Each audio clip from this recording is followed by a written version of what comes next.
আসসালামু আলাইকুম।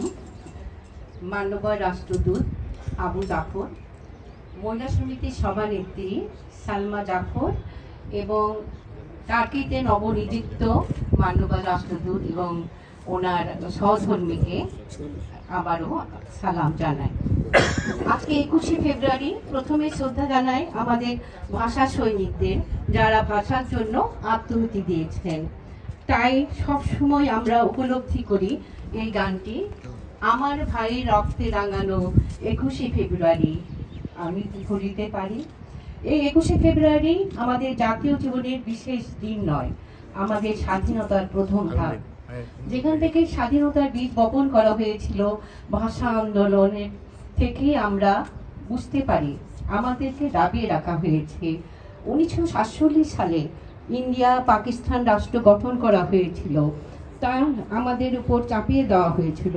প্রথমে আমরা বুঝতে পারিনি, কিন্তু আস্তে আস্তে আমরা স্বাধীনতাকে আস্তে আস্তে আমাদের স্বাধীনতা যে খর্ব করা হচ্ছে, বস্তুত আমাদের স্বাধীনতা সংগ্রামে শুরু হয়েছে ভাষা আন্দোলনের রক্তস্নাত ত্যাগের মধ্য দিয়ে।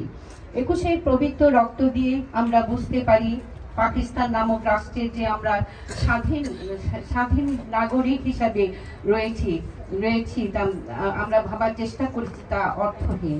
তাই এই রেস ধরেই 71-এ অস্ত্র ধরে আমরা গেরিলা যুদ্ধ করে আমরা দেশকে স্বাধীন করে পৃথিবীর মানচিত্রে আমাদের স্থান করে নিতে পেরেছি।